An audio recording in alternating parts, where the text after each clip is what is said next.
You might know my next guest for his spellbinding thrillers, such as Escape from Mr. Lemoncello's Library, which has taken readers on unforgettable adventures through the worlds of books and puzzles.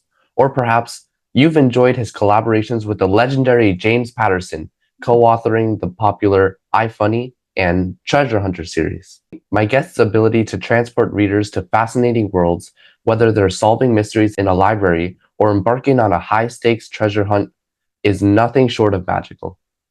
His books have inspired me and countless readers to embrace the joy of reading, making him a beloved figure in the worlds of children's and young adult literature.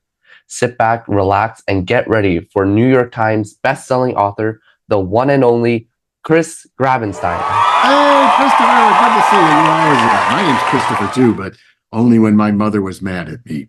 Then it was Christopher, and if she was really mad at me, it was Christopher Allen Grabenstein. So it's good to meet another Christopher. One of the most powerful aspects of literature is its ability to inspire. Can you share a book from your childhood that left a lasting impact on you or played an important role in your decision to become an author?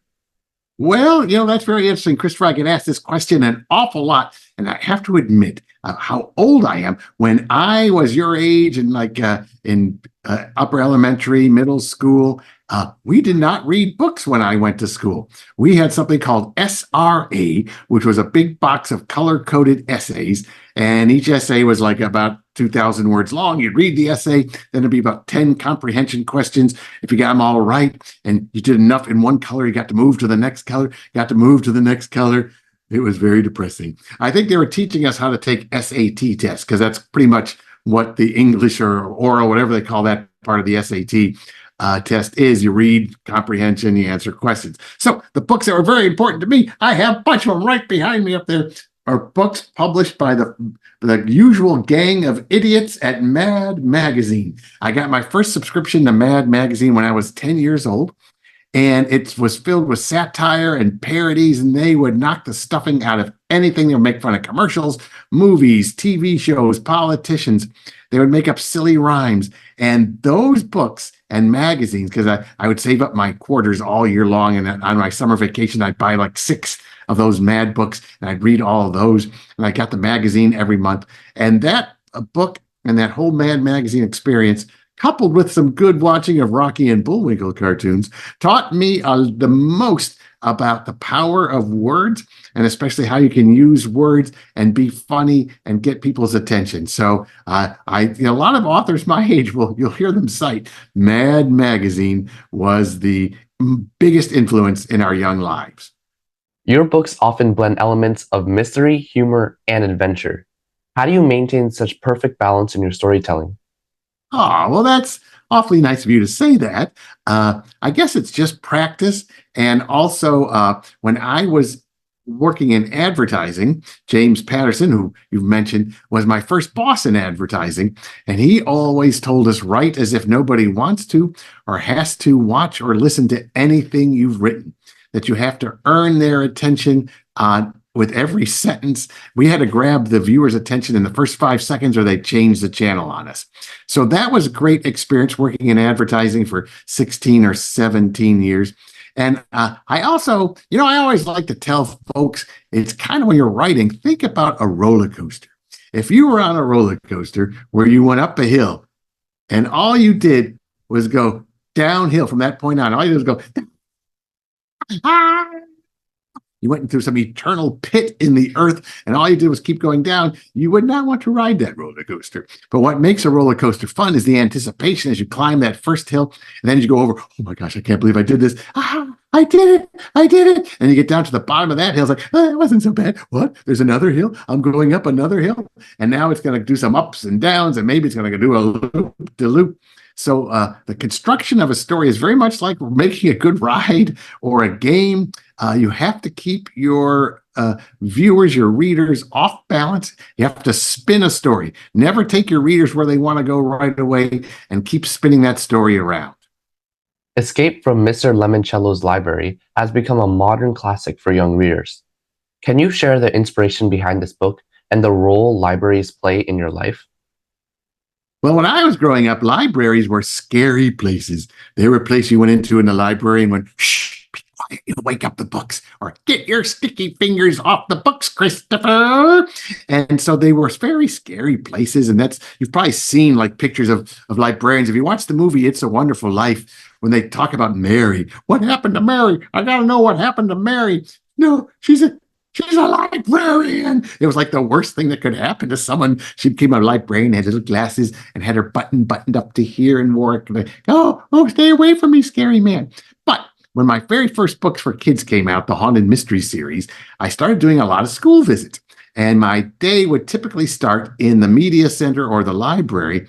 And I met all these like really cool librarians who had turned it from this place of terror and quietude into this really fun place with Lego walls and maker spaces. And kids would come in all excited about the book they read the night before. And the librarian said, well, if you like that book, why don't you read this one? You probably like this one too. So I wanted to do something to celebrate this new breed of librarians who had made learning and going to the library fun. But I didn't have a story idea until I went on one of my school visits, again for the Haunted Mysteries, to PS10 in Brooklyn, New York. And it looked like all the schools in Brooklyn, New York was made out of red brick. It's 3 or 4 stories tall, been there since 1932. Forget about it. So as a writer, I'm always looking for something a little bit out of the ordinary. And this public school in Brooklyn looked like the most ordinary public school in New York City. So I said, well, there won't be any story here. But they said, come upstairs and you'll meet the kids in our library. And the library in this old-fashioned school was brand new, had solid oak bookcases filled with books, bright murals on the walls, modern light fixtures, computers everywhere. So I said to the librarian, her name was Mrs. Macrina. I said, how'd you guys get this brand new library in your otherwise old-fashioned building? And she said, oh, a very generous millionaire donated it to us. So that day, on the subway ride home, I took out my writer's notebook and my pen, and I wrote down the 2 magic words that have started every single one of the 76 different books and plays and short stories I published. The 2 magic words are, what if? What if a very generous and slightly eccentric bazillionaire donated a library to the town where he grew up? And that's how the whole thing got started, because those what ifs are like a pebble you drop into a pond, then you watch all the ripples go out from there. So how did he make his money? Oh, he was a game maker. Oh, who would want to go into this library more than anyone? Oh, a kid who's obsessed with games because that's the only time he can beat his big brothers.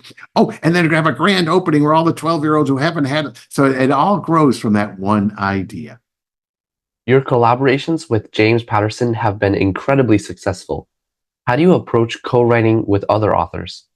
Well, that's a good question. I have a couple co-authors now because I've also written a great book called Shine with my wife, JJ, and she and I just finished the 3rd book in a 4-book series for HarperCollins. It's going to be called Stinky Stories. It's going to be for kids 6 to 10, so it's like 7,500 words and heavily illustrated. So when she and I work together, it's kind of like how I used to work with art directors. When you create advertising, if you work for an advertising agency, you're always in a team where there's a copywriter and an art director, and you sit down and you brainstorm ideas and you put your feet up on the desk and you look at the soles of each other's sneakers for a couple of days as you just bounce ideas and you write those down like, oh yeah. And then when you got one you really like, you kind of block out, oh, you know what happens then? And then you know what happens? And then you know what happens?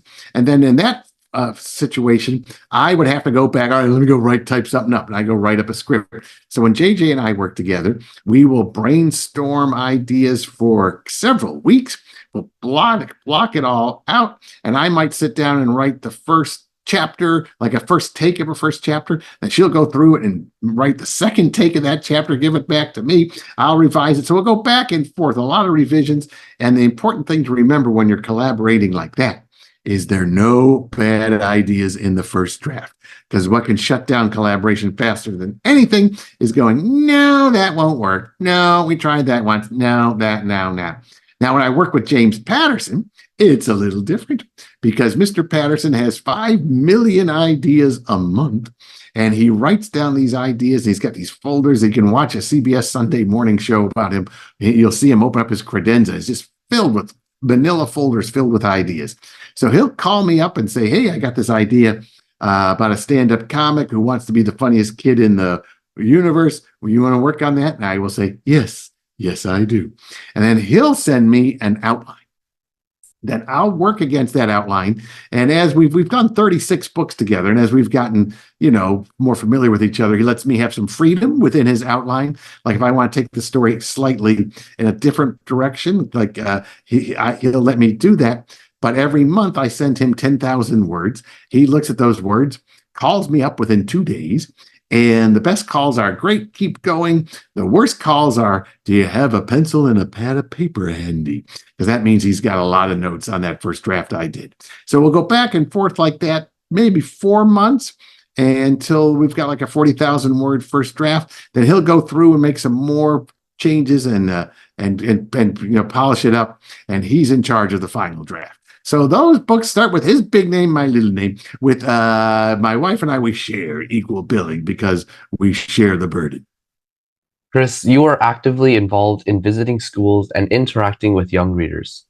Could you tell us more about your experiences with school visits and what you find most rewarding about connecting with students in this way?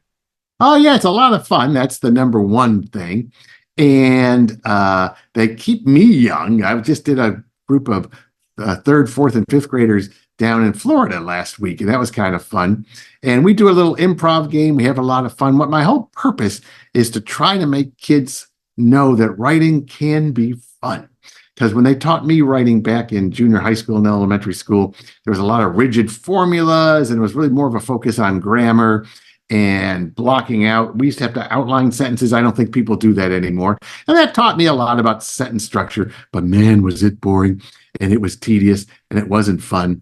And fortunately, I had a couple teachers who encouraged me to go ahead and be silly with what I wrote. So I try to show kids that writing is kind of like a game that you can play and have a lot of fun. So that's always fun to see those kids light up and want to run back to their classrooms and write their own stories. That's exciting. And it also helps me stay in touch with kids. You never because I don't go to sixth grade anymore. I don't know, you can tell by my hair color. I don't see my sixth graders with gray hair. But by going to schools, I'm familiar with what the props are. And when you write for young kids, you never want to write try to get the slang in there. Like you don't want to be that goofy uncle who comes downstairs where the kids are having a party and goes, "Hey, bros, what's chillin'?" I don't even know what the slang is now. Who's got the riz? You don't want to go down there and try to say that kind of stuff because riz will not be a popular word 2 years from now. When I first started writing for kids, there were these things, what are they called? Silly bands. There were these rubber bands that kids wore around their wrist, and they were all different animal shapes and different shapes. And they were so popular that they got outlawed at schools because they were like trading wars at lunchtime over these silly bands. And if I had put those in a book and you were to read it today, you'd go, what is this guy talking about? So you want to be familiar with nobody uses a chalkboard anymore. A lot of schools, kids sit around desks. They don't sit in rows like they did when I was a kid. So you want to know that stuff. But what's most important about writing for this age group is remembering how you felt when you were that age. And I can still see those feelings out there. I can see the kid I know is being picked on. I can see the eager ones. I can see the ones who are the nerds. I can see the ones who are going to grow up to be me, so it kind of keeps you in touch with what's going on. So that's probably what I personally take away from the school visits. And I hope the kids are taking away that writing and reading can be fun. Through Chris's unique fusion of mystery and humor, and as an unwavering commitment to igniting the imaginations of young readers, he is not just a superb storyteller, but also an enthusiastic champion of the literary world. We eagerly anticipate delving into more of your captivating tales in the future. A special thank you once again to our guest, Chris Grabenstein, for joining us today. Thank you, Christopher, and thanks for the great questions. Those are good questions. Thank you so much for being here. You were super great. You were really great. All right. That's a calling for me to go feed him lunch. Oh.